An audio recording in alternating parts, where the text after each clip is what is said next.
Friends, good morning or afternoon, and welcome to our chat and discussion today. It's good to have all of you here, and this is In the Movement. So this is a webinar series, and it comes through the Equal Justice USA Evangelical Network. And so EJUSA, we're a national group. We are working to repeal the death penalty and to help groups, and for me, especially churches, think about what does it look like to respond to violence or harm without centering punishment, police, or prisons. And so each month we have this webinar where we engage people that are in the movement, meaning the justice movement, to talk to them and engage and elevate their voices about the good work that they're doing. And so today we're going to be talking about the evangelical church and prisons and what that relationship looks like, has looked like, and could look like in the future. And this is a more unique one because this one is also co-sponsored by CCDA. So that's the Christian Community Development Association. And they're in the middle of, or the beginning of, their annual LIS or Locked in Solidarity Week. And so that is a week-long focus that they have to help equip Christians and churches with how to engage and end mass incarceration. And so this event is part of what they're doing. And let me share my screen for a second before I introduce who's talking with us today to show you some of their other things. So I'll send you all this link as well as a recording of today so you can look at this. But the focus this year for LIS is at mental health and trauma, from juveniles through reentry and the role that that plays. They have a preaching guide that's written by two pastors. One is an incarcerated man on death row in Texas. And there's all sorts of events this week. So I'll scroll down to just a few of those so you can see. One was just earlier today about churches engaging mass incarceration.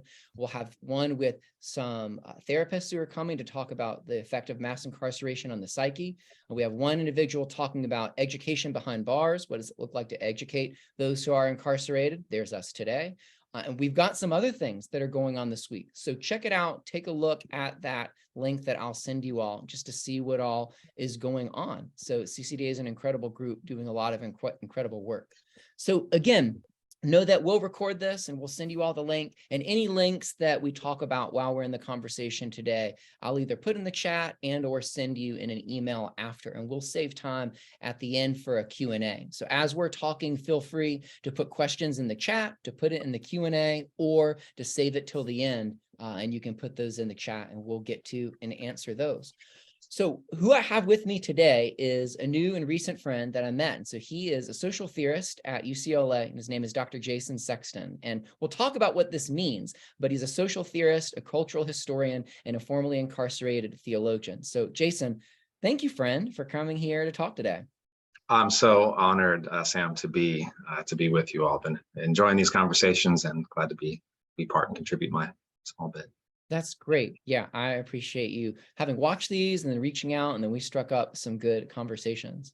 So for thinking about evangelicals and churches and the criminal legal system, a couple of things to set the table, and then we'll dive right into, I think, Jason and his work. I always want us to keep in mind the scope and scale of the criminal legal system and what we're talking about. And if we're talking in terms of people, this is over 2 million individuals that are incarcerated at this moment. It's not counting the staff that are engaged as well, but this is 1 out of every 100 individuals. There's 2,300 jails and prisons within our country, almost 2,500 people on death row.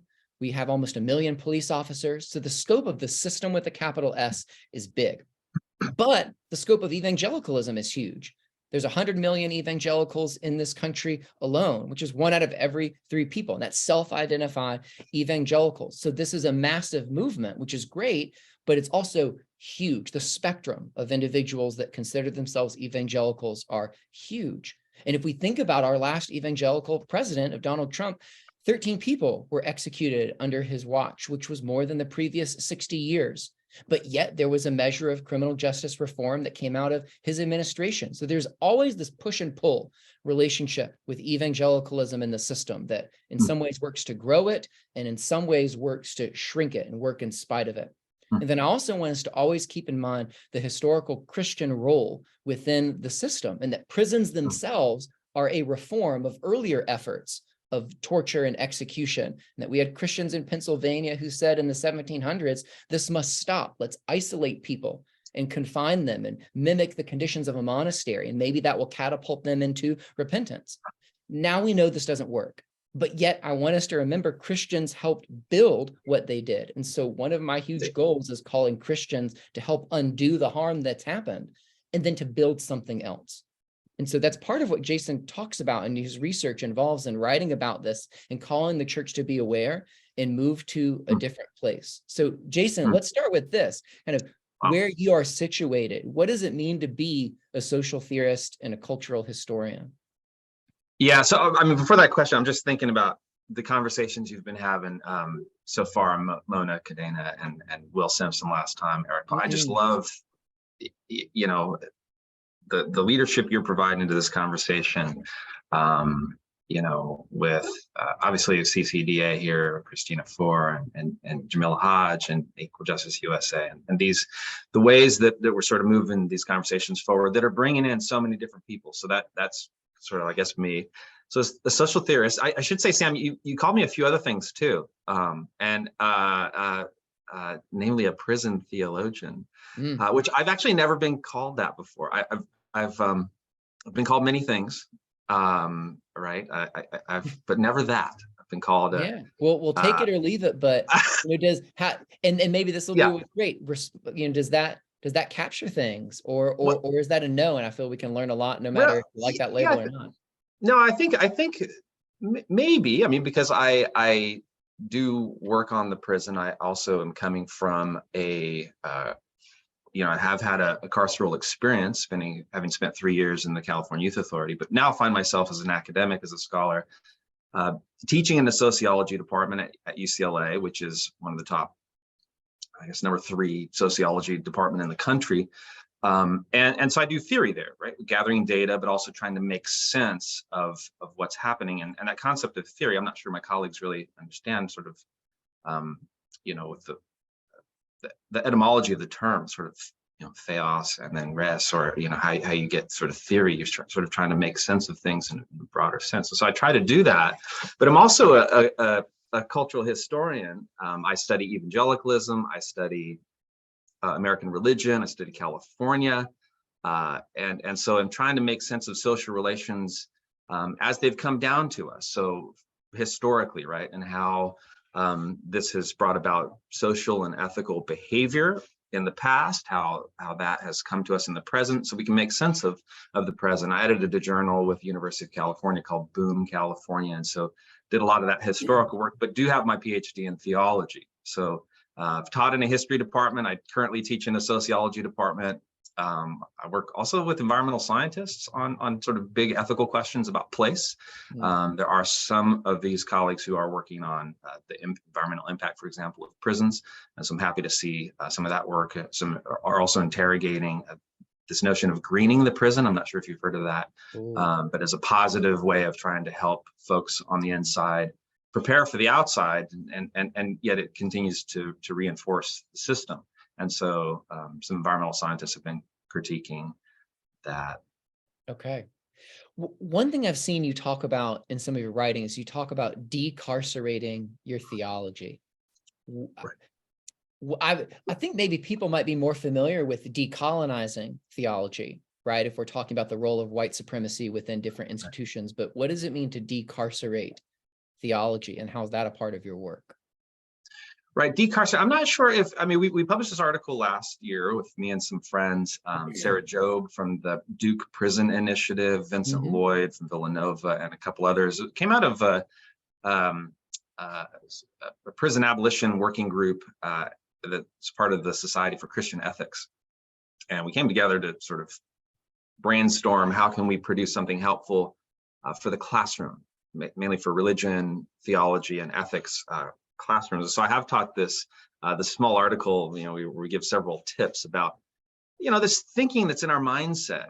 It's in higher education. It's in really all of our institutions, right? About how we can kind of control things, right? And, you know, which instills a kind of fear. I mean, I often tell my students, I'd love to get rid of grades if we could, right? And, you know, and what that does to sort of cultivate a kind of a fear. So we're looking at sort of decarcerating the classroom in that particular article we wrote for Political Theology last year. And probably, you know, by extension, that's in every classroom where we would address issues with hopes of eliminating fear in the classroom and distrust, right? And things that divide our attention when we should be pursuing the truth in the classroom, right? And so, and I have taught that article in courses I've taught at UCLA on sociology of crime and this coming up on prison religion. And so it has a little more salience for those classes, but I think relevance for a lot of what we do. We are just carceral kinds of people. We think about how we can control, how, from the Latin term carcere, right, to sort of seize or imprison. We live in a carceral society that's got a lot of us bound with all kinds of ways of thinking that are colonialist, that sort of do infect our thinking and ways of being, that re-objectify things, and we like to generate new models and social structures that control things better, right? Including the environment, right? Including, right, and not realizing that this is the same way of doing things that we've been doing for 500 years. So maybe we ought to think about ways to decarcerate, right? Ways that we can sort of undo some of the thinking that has been pretty harmful. I think you touched on some of those themes of what those might be. I mean, I've talked in other spaces about the level of fear that plays a role in the criminal legal system, and that I think our system is primarily driven by and sustained by fear of the other, especially those that are Black and brown, but fear of just violence and harm. And we feel that in order to prevent a fear of harm and to prevent that from happening, there must be confinement, there must be control. So, and I think that people's theology often it can be fear-based, which is really ironic, right? When you think of the most repeated command in the Bible is do not fear, or fear not, or do not be afraid. It's the number one thing that we are called to over and over, and yet it undergirds our system. What else other than fear within someone's theology would we want to decarcerate or pull out or tease out? Well, fear is a big one. I think control, but I think with this comes, I said, as we've acknowledged, in a sociology department, and I think recently reading a German sociologist, Hartmut Rosa, in his book. It's a short book, 100 pages, but it's pretty dense. But I have my students read it for a course this current quarter to start the beginning, and he's sort of got this theory called resonance, where it's, as a sociologist, it's we want to sort of see everything, right? We want to see everything, and then we want to sort of touch it so that we can manage things. But he acknowledges that that if we're acknowledging freedom at any point, the ability that we think we have to see things, or to put our hands on them, to control them, right, to sort of guarantee certain and measurable outcomes. He says, well, these things can fall apart at any time. That's just the way the world works, right? And acknowledging freedom and uncontrollability is a way forward to make sense of the world, not just sociologically, but sort of from within a bigger perspective, including with theological considerations. What does the world mean as we consider questions of what's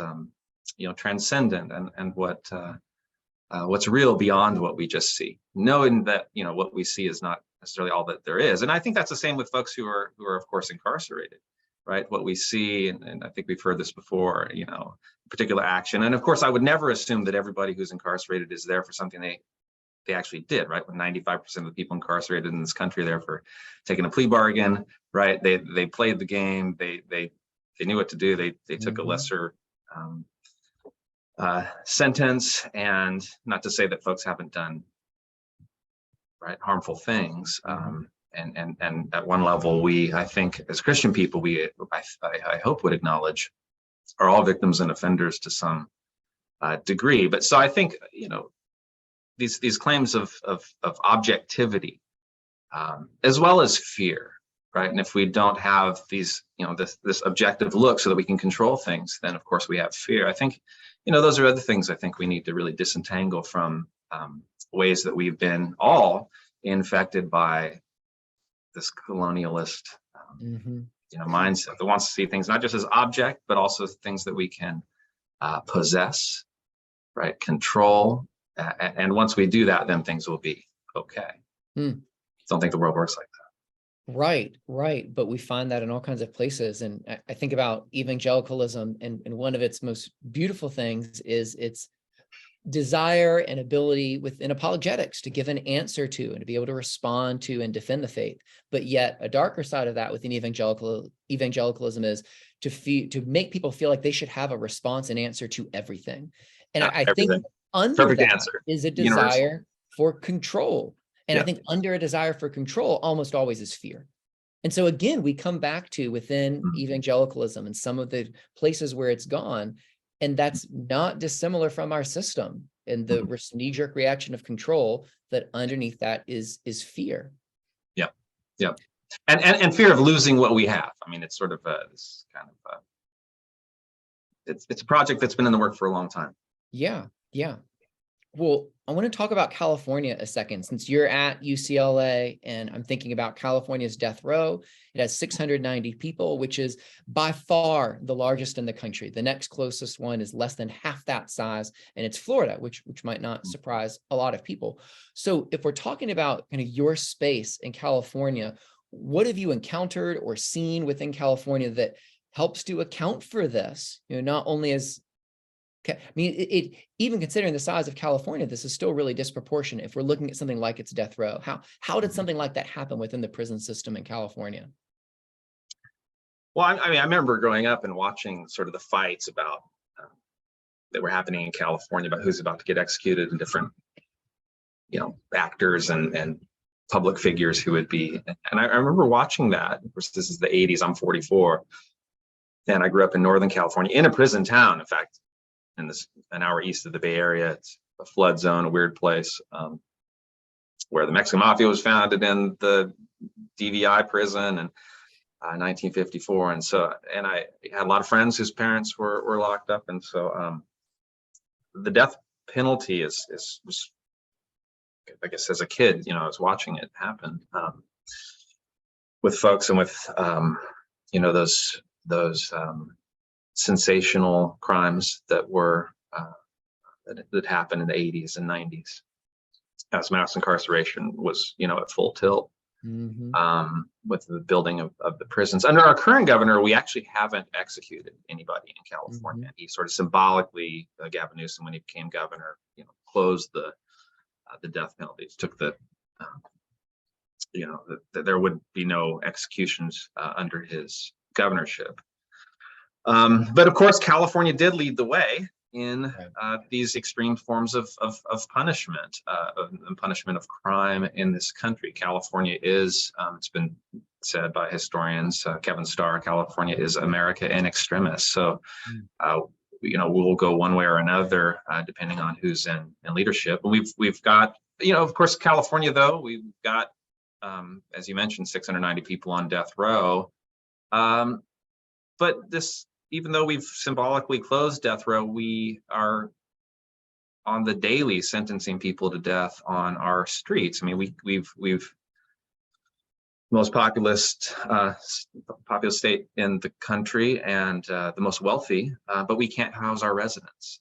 And many of whom on the streets have been system impacted and formerly incarcerated, right? Get released. It's one of the things that Susan Burton has done for women in Los Angeles, is these women who get on a bus sent to Los Angeles with nowhere to go, and she's been able to house them and help them find work. And but we often do have folks. These are often vets, right? People who have served our country, get maybe caught up in the system, end up on the streets, and so we are criminalizing the homeless, and in this sense. Sentencing folks to death, even though it's not in the formal, death chamber, and which is in San Quentin for us. It's everywhere. What about for you? How does being someone who is formerly incarcerated, how does that affect how your theology and how you do theology? Yeah, I think about that often. And how our personal experience affects how we see the world. I think for me, it starts and ends there. Really being a formerly incarcerated person, my ecclesiology, my Christian experience started in the prison. Mm. When I was reading in the New Testament, captivated by Jesus, I was seeing jail doors in the book of Acts open, and just, that everything really made sense to me. But I also became part of the church on the inside, which was a way, I was a part of a Mexican gang in the town I grew up in, and it's very personal actually now. Got out of the gang, just a little bio history, got out of the gang because I wanted to sell drugs to my enemies, and was doing that, and expelled from high school, and was sort of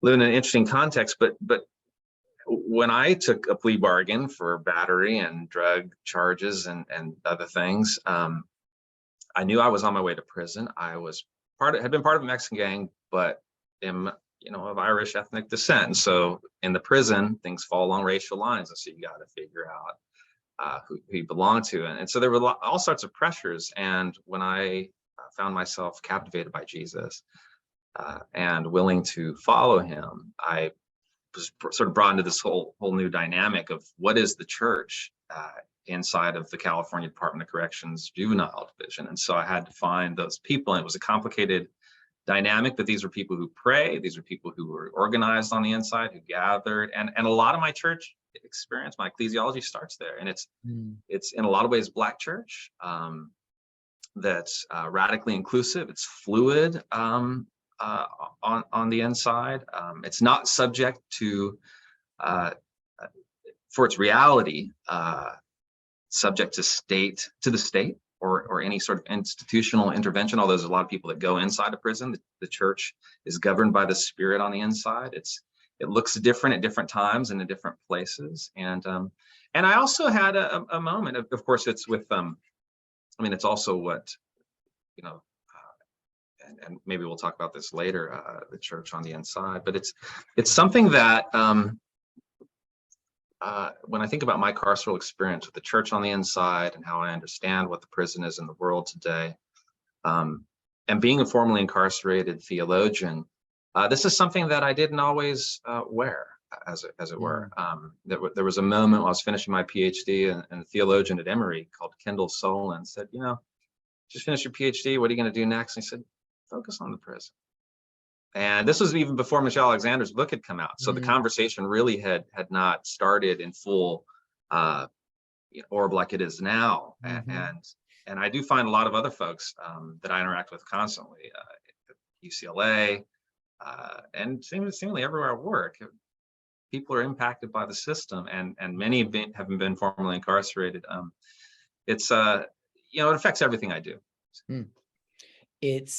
It's interesting you mentioned Michelle Alexander and the new Jim Crow, because her work catapulted her into seeing overlap of church and prisons as well. And those have been some of the spaces where her research has taken her.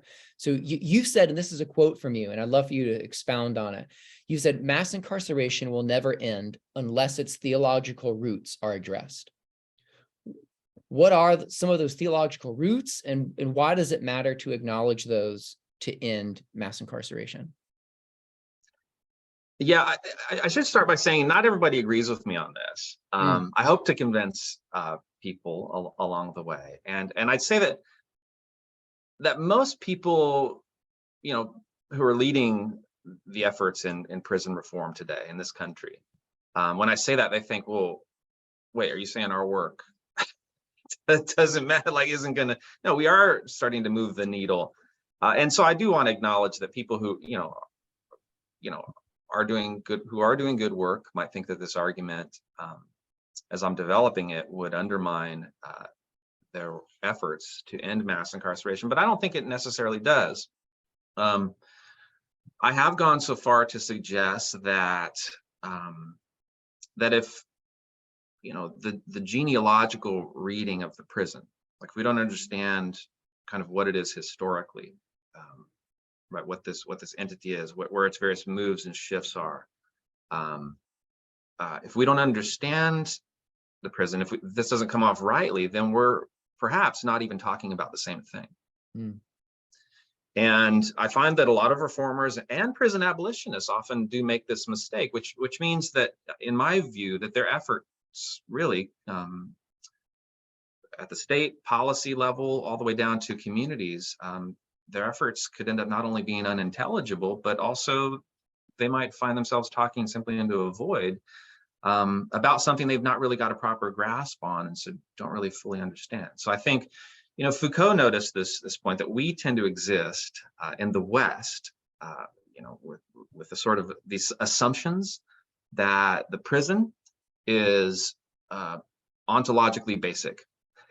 That's just where the bad people go. That's what we have one. We've always had one, and that's just part of the real world. Always will. And yeah. Right. Like educational, okay, so you're gonna have some structure for that. You got a prison for the bad people, education for those who want to grow. You got work, you got banks to sort of handle, and they're not necessarily part of the real world. Humans created these things, and we can undo them too, right?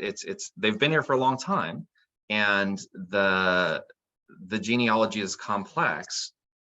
But I think that that there's work to be done, and I think that work is certainly going to help us with the conversation in addressing mass incarceration, if we can sort of get to the roots, which I see as theological, not only from the inception of the prison, if we can locate it historically, but how this has developed over time, which I think you've already alluded to.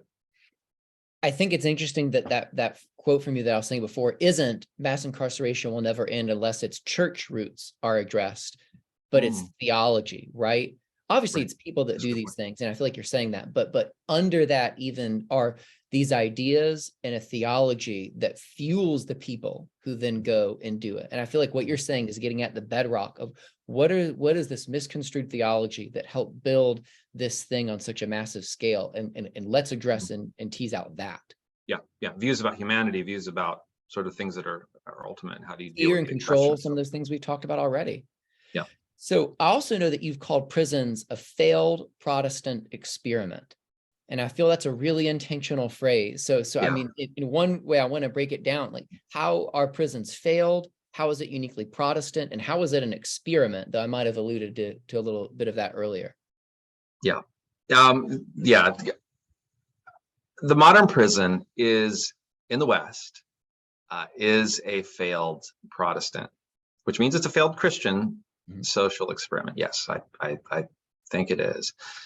So, I mean, I guess I would need to sketch my argument about sort of how this works historically. And I'm not talking about the East as a different sort of complex development with what you have in China and Southeast Asia and in the East, but in the West, which has of course been exported other places, South Africa, and I mean, this is and in the East over time. But if we were to go back, right, if we were to rewind, of course, there's no vision of a prison in the Old Testament, right? In the Hebrew scriptures, there's no prison there, but there is a Roman prison, right? We know, so we get dropped into the first century. Okay, what's that? Jesus talking about it, right? If you go visit somebody in the prison, if you say, oh, we know what that is, right? Paul spends a little bit of time in these little jails, which have a few people in, and Peter and others. And of course, thinking about this, and this is work from Douglas Campbell and others. I think Ryan Schellenberg has a recent book on Paul's sort of prison theology. But he just had a great article in Christianity Today that came out about the. Did you see that? I did. It was all about, as Christians, we're okay forgiving sin, but yet we must punish crime, and how that's contradictory. Sorry, I recently read it and was thrilled with it, but. And yeah, I'd want to tease that out a little bit. I mean, sorry, this is a little insider conversation now about Robert Alter in his translation of the Hebrew scriptures translates sin not as iniquity but as crime, which I find problematic. We've been talking about that because it doesn't sort of acknowledge, even though Robert Alter, that is an American translation of the Hebrew scriptures, is Berkeley, but crime, well, it's problematic for me. I'd rather go with sin. For some, it's a light bulb moment to realize not everything that is sinful is criminalized, and not all things that are criminalized are sinful. I mean, an easy example, right, is Martin Luther King saying, I'm going to not follow this law because it's an unjust law, and therefore it's not really a law. Like, he Yeah. committed a crime. My daughter was asking about him being in prison. She said, well, did he do something bad? I said, no, but he did commit a crime. And those are different things. And it was a 7-year-old conversation, but it was a big moment to realize that crime and sin don't always overlap, and we've got to learn to separate those. Yeah. But this is an important conversation. Yeah. Yeah. So, but yeah. So, but on the prison, you know, when you look at the first century, every one of the disciples was impacted by this. Well, they were executed. They were experienced the carceral apparatus to execute them, except for John, who gets exiled, which is kind of a it's still the system, right? Yeah. And of course, Jesus himself. Yeah, executed Jesus. So, all by the state. We also know that in antiquity, there was, from recent research, there's archaeological evidence that actually the Romans did have prisons in Algeria of over 1,000 people. So, who had kind of indeterminate sentences, and this is all relatively new. But we also know that, you know, through the work of, you know, you kind of got to sketch this historically, okay, through antiquity and work of Julia Hillner, British historian of antiquity.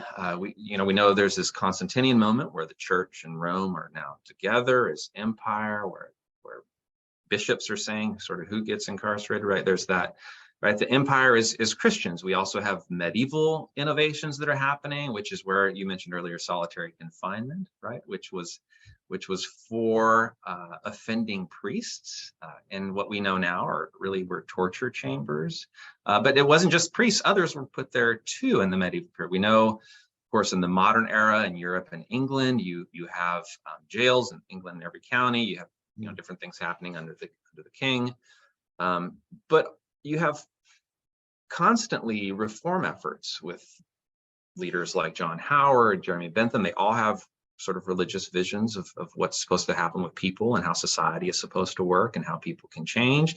And simultaneously, you also have volunteers. You have the Friends, Elizabeth Fry, who's visiting folks in Newgate in London. And so this is the model that then comes over the Atlantic, right, into this country, right, where you have sort of anybody's game, right? And who really wants to be a part of shaping this thing, right? Okay, well, you get kind people who you know, have their own theological visions, and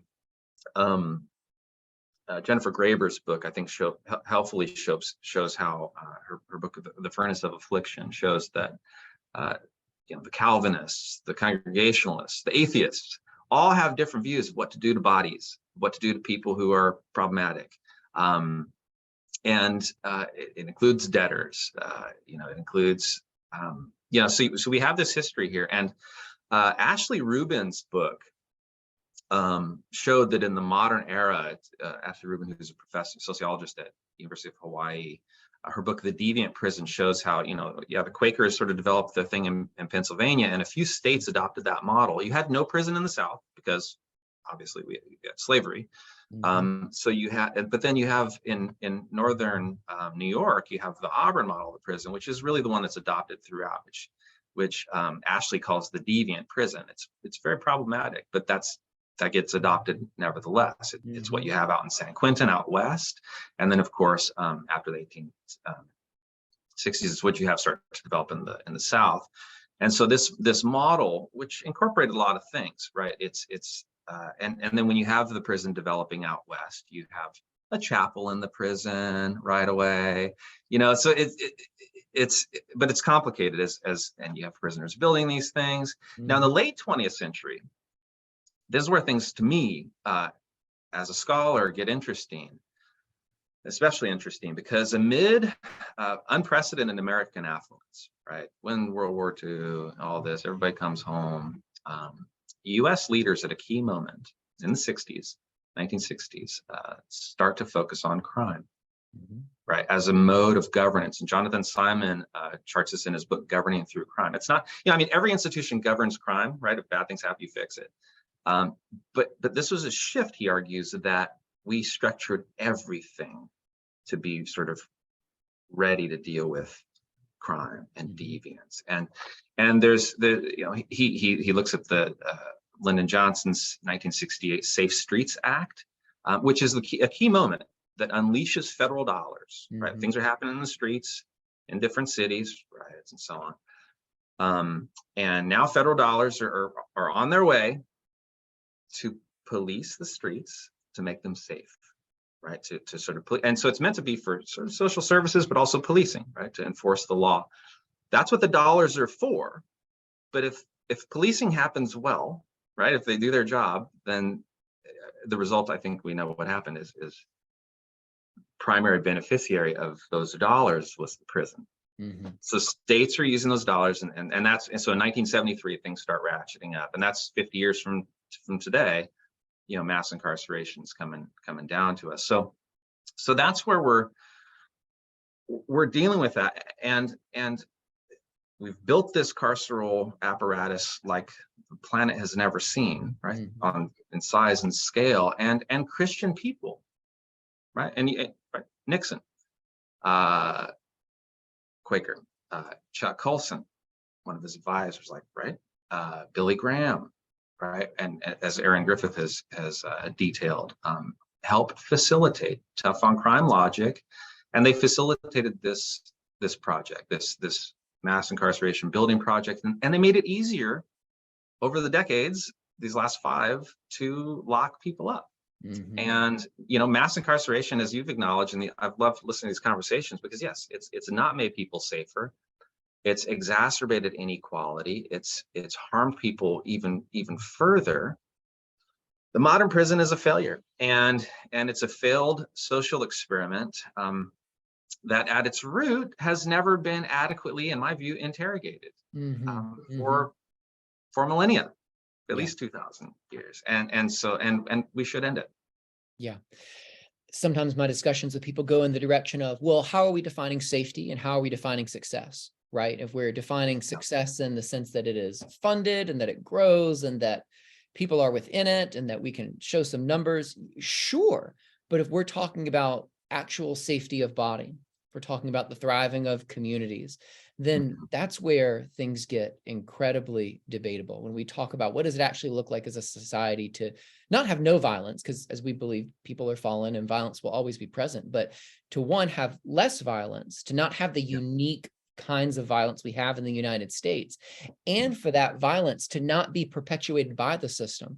I think some ways that people forget about the system is that the system often itself perpetuates the violence that it says that it withholds. And I think people know that. Over half of violent crimes that happen go unreported for lots of reasons, but one of those big reasons is people don't trust the system to engage their trauma because they know that the system itself continues that cycle of violence. So when we start defining success as well-being, or if we talk about a measure of shalom as Christians, we know it's not working.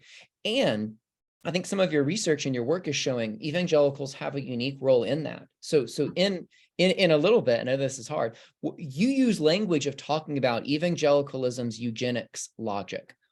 How does the frame of thinking about eugenics help lend insight into all these things that we're saying? Because that's a word that we think about. Like, we think Nazi Germany, right? But no, you're bringing that lens here.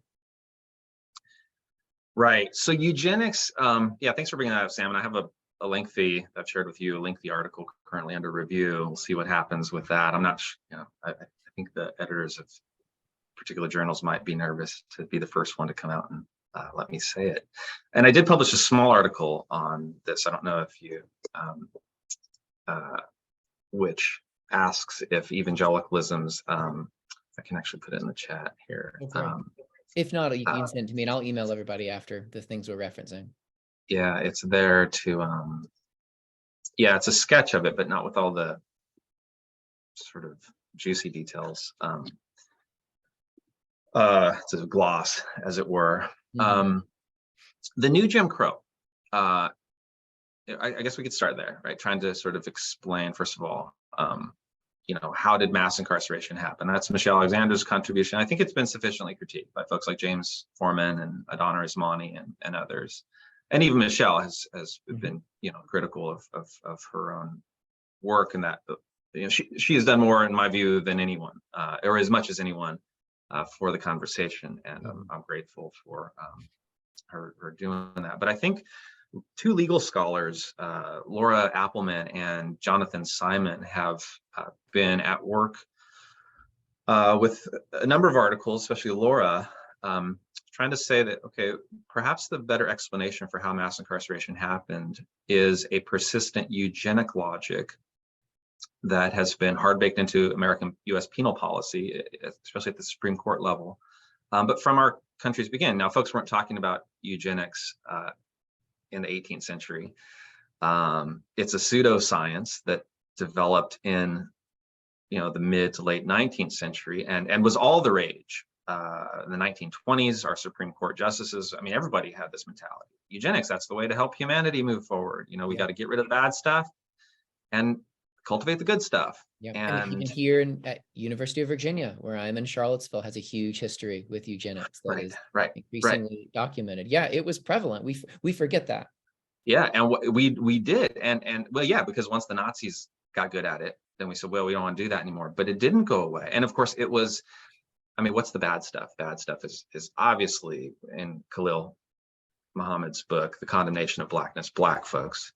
It's immigrants, right? It's brown folks right there. It's the disabled, right? It's poor whites, people that it's just the bad stuff, right? Mm-hmm. Right. And so we need to figure out how to socially and perhaps genetically engineer, right? So you have sterilization. So these legal scholars really chart the case, make the case well, and I think it's a plausible solution, especially when you see John Roberts, our Supreme Court Chief Justice, applying cases from well-known eugenists about crime and those who commit crime, which Jonathan shows very helpfully. What I do is build on these legal scholars' argument to ask the question, what was happening in religious thinking? And of course, the movement that really existed and came to rise in a strong way in the post-war period was evangelicalism, right? And so I have a look at Chuck Colson and Billy Graham and work that they were doing to see, and I think I've seen it, how this persistent eugenic logic continued. So eugenics didn't go away, and most eugenic scholars agree with that. The question is, where was it? Mm. And it seems like, that is, I want to know what was happening there, and it seems like evangelicals have, with the entirety of the movement in the post-war period, continue with this kind of logic, emphasizing individualism, and if you can kind of save yourself, then you must be one of the good, and it's sort of clouded with language about grace and all this, but really how these institutions work is, with this eugenic logic. So I'll be happy to share the paper when it's published. Yeah, I'm excited. I'm excited for it to get out in the world, and I want to look at the shorter one you sent. I mean, it's almost that eugenics, obviously, all or at least most evangelicals are not talking about that in a literal sense, right? Of breeding us out of something, but there is a posture within eugenics. There's a lens within eugenics that I hear you saying is still present in a lot of places within evangelicalism, and that posture affects different systems and institutions. And one way we see that really manifesting itself is within prison, or just how we as Christians respond to harm. Yeah, and what I show in the article, and it might be some of it might be in the theological puzzle on eugenic logic, and is evangelical theology compatible with the eugenic logic that built mass incarceration? Is how I frame that question. Eugenics always had two rails. One was positive eugenics, right, where we can do positive things to, and Chuck Colson, just in the last last decade of his life, was critical of that sort of, whether it's through genetic engineering, whether, however we can socially orchestrate that. He was very critical of the positive, but he never got around to the negative. He never used the term eugenics. But I in my reading, and there's more to be, there's more research to be done. So if anybody on this call is looking for a research project, head over to the Prison Fellowship's archives in Wheaton College and start looking. And I'm not, I also say in the article that this doesn't mean that folks are necessarily trying to be malicious. But you don't have to necessarily be malicious for bad things to happen. Mm-hmm. Mm-hmm. Right. Yeah. I mean, but if it's unwise and unwilling, if we're proceeding with a lack of care Yeah. Well, for one another. tell me if this is a parallel. I mean, and I mean, white supremacy with eugenics, there's obviously a ton of overlap that's there, but I mean, if any supremacy, any kind of right. supremacy. But with white supremacy, right, it was something that it through the 60s was very visible and visceral. It was, we could see it within our law, we could see it within our streets, and it was there.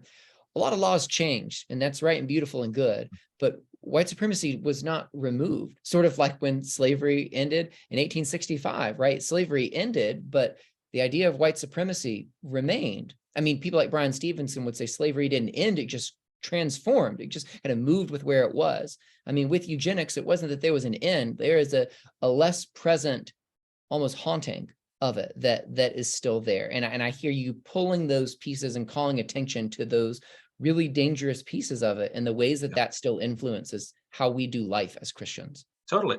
Well, and I think it is a Christian thing insofar as Christians have drawn from their theology while also drinking deeply of the culture. But it seems to me that American and Western cultural mindset that's that again wants to control, and the easiest way to do that is by sorting out, oh, that person good, that person bad, right? And well, there must be a deeper explanation. It's their stuff. It's their genetics. It's their knowing that there's no scientific basis for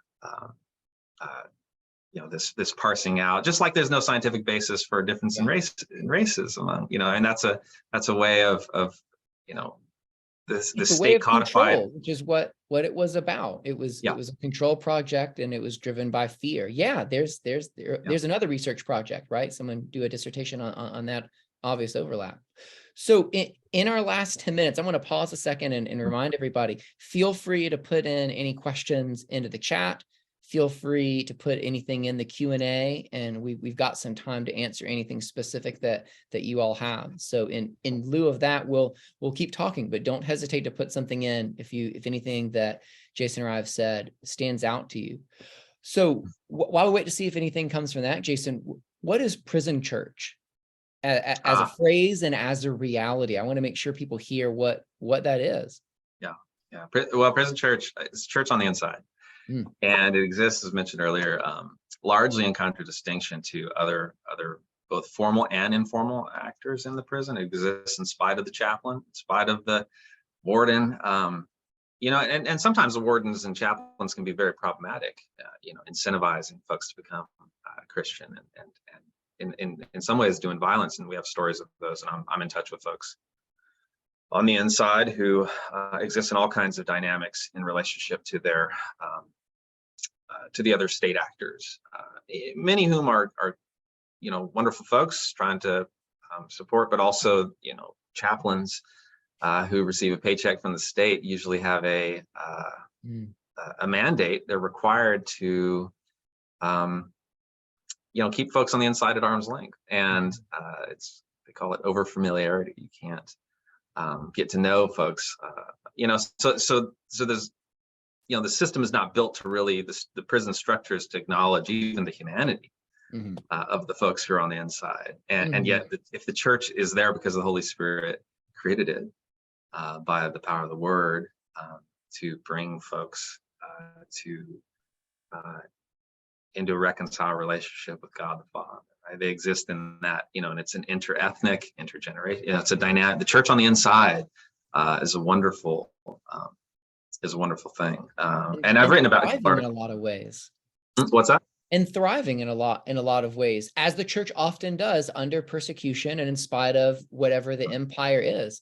I was just talking with a friend of mine in Tennessee who's a pastor and does a lot of prison accompaniment and ministry. And he was saying, a lot of people think about we're bringing Jesus to the prison. He says, I want to remind people, Jesus is already there. He's present. And he was, at least since he himself was placed within the system and executed by it. And so that's a reminder of we're not going to a place where the gospel in its effect is not present. It is there and working. So one question that's come in so far in two different forums that people have asked, what are ways that mass incarceration can be fought and ended now? What does that look like for an average Christian to think through, and how can someone begin to move into a place of acting to work against these evils that we've spent time talking about? Of mass incarceration. So, yeah, I mean, and of course, I'm assuming that question's from the outside. Nobody's chiming in from their cell phone on the inside. Yep. Yep. uh, how to end? I think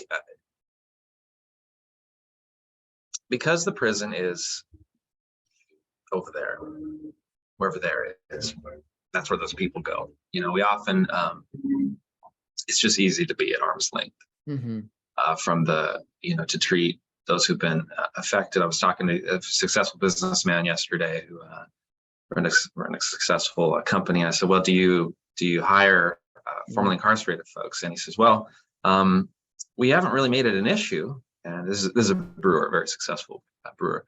So he says, well, we haven't made it an issue.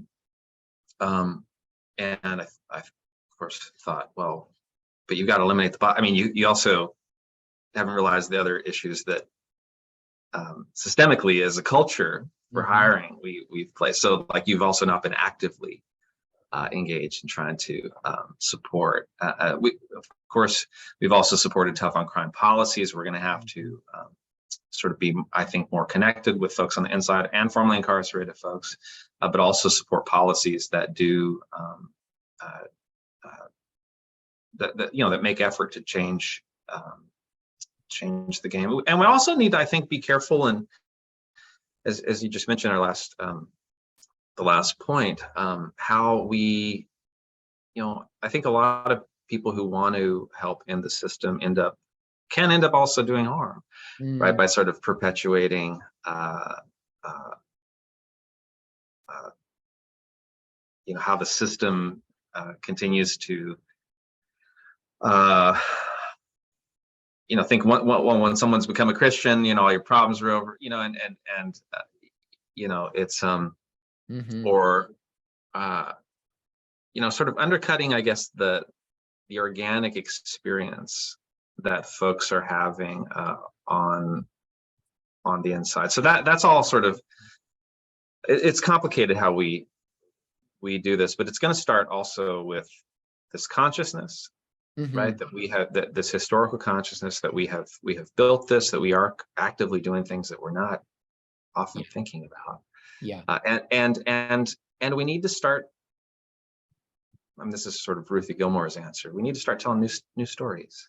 Right. And think about, as much as we want to remove and have this be an absence of something, again, with Ruthie Gilmore, we want it to be a presence of something. We want there to be something that's different. And I love that you and I are on this call, because in a sense, we're going to give really both true and different answers to this. What you are highlighting, and what I want to call people to, is this historical and theological awareness of this overlapness of the church, especially the evangelical church in prisons. We must understand that. And to do work within prisons or work to alternatives to prisons, to your point, necessitates a theological understanding of how we got here. And a lot of my role is, well, then what does it look like to equip churches to do that? I mean, when someone asks me, what do I do? I think of a few things. My first thought is proximity. I want people, and I want churches within prisons and jails and engaging those who are incarcerated. And my hope is, as Christians, if we are proximate, we will be compelled to engage in love in the ways that they need. I mean, for me, that was my story. One of my best friends was in prison for 13 years. And through seeing his experience and visiting him, I was wrecked and changed, because I didn't know what prisons were. So I think of that. Also, Kevin Burns, the stuff that CCDA is doing with developing this curriculum in collaboration. And absolutely. And for those listening, I'll send out that link I showed earlier, brings in the two Kevins, KB, and then also Kevin and his work, that they partner together to make this preaching guide that gets at some of this theology. Two other things. I'll send this to you all in another way, but one is, we have a tool at EJUSA that's made explicitly for churches. I just put it in the chat, and I'll put it in the email. The goal of that tool is to help sift and describe a theology of justice, and then it ends with resources for churches who are in some of the places I feel that you all listening are asking for. What do we do? Well, if you need to do racial equity work, this shows you. If you want to think about restorative justice, this shows you. If you want to think about bringing those that are within prison and hearing their stories into your church, there's resources for that. So I'd really want to point people to that tool, and then also make that access to, I would love to accompany you and help answer that question, because the answer to it is often going to be really unique to your space. Right? I would begin with saying, what is already happening within your community, within your town or your city already that is helping those within prisons or jails? And how can you accompany likely good work that's already happening?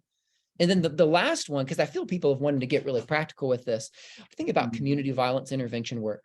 What can we do as a community to hold the container of public safety, rather than always with a knee-jerk reaction of handing that to punishment, police, and prisons? How can we as a community invest in solutions that we know work? Things like restorative justice, things like violence interruption and intervention, things like hospital-based violence intervention programs, ways that we know engage those who are vulnerable within that space and time to hopefully even divert them from going within that system as well. So it's always, I talk of this arc with others of moving from understanding into activism. And I feel that's kind of what we're representing. There's this understanding of the history and the theology that is key. And I want that to catapult people into some really practical solutions. So You're doing it. Yeah, focus on. Yeah, we're trying. All right. So any closing thoughts? And I'd say this too, if people want to keep up with you and your work, where can they go? What can they do, or what could they look out for? And then I'll wrap us up. Yeah, I mean, I'm not a brand. I mean, I'm just a formerly incarcerated guy, who's trying to do what's in front of me. And I mean, if you wanted to be in touch, I'm at Sexton at UCLA.edu. I mean, I'm working on this book, trying to give an account of the church's relationship to the prison, and it's taken a lot of time, but happy to be in conversation with folks about that, especially folks on the inside of those, connected with folks on the inside. But churches ought to be leading this conversation, and ought to be salt and light that Jesus called us to be. And I'm so thrilled. Often institutional evangelicalism, I found, their involvement with prison has been more problematic than one would have thought. And I'm starting to see that conversation shift, and it could shift back again the other way. And so I think continuing to to be about this work, the humanity here, to be sort of wise, and to be hopeful, right? About, hey, we could do something better, couldn't we? We can in this world, and we also know Christ will return. We know that there will be an end of Satan's sin and death in this decisive way, but I really want to see a great measure of that here now. I want the Luke 4 people being released from captivity to not just be salvation, but to also be an actual release from bonds and binds here. All right, Jason, thank you for coming and sharing this. Thank you for the work that you're doing. Thank you for your story and how it informs all of that. I so appreciate your time and your work, and we'll continue to keep up with it and to help spread it around. So thank you, friend, for coming. It's been fun. Keep up the good work, y'all. I put in the chat for everyone the link to CCDA's Locked in Solidarity Week. There's more events coming up this week. Please check those out. We're going to continue the conversation next month within the movement, likely looking at trauma and some trauma-informed individuals and workers and groups that are on the ground doing some of this healing work, and asking them and thinking about how does their faith inform that. So be on the lookout for that. Anybody who's here, you'll get a recording. You'll get some of the resources that we mentioned emailed to you. But Jason, let me pray for you if I can, and then we'll close out and head out. Father, we thank you that you've blessed us and brought us here. We pray that you would equip all of us with the things that we need to love you and to love others well, to respond to violence and harm in ways that are productive and ways that break the cycle of violence. Give us courage to lean into and end the things that we should, and to build the things that are new that we need. And we pray for your guidance within that. Bless Jason and his work. Give him depth and funding and joy and sustenance and all the ways that he needs to speak the truth to others. We pray this in your son's name. Amen. Amen. All right, Jason, thank you. And thank you all for coming.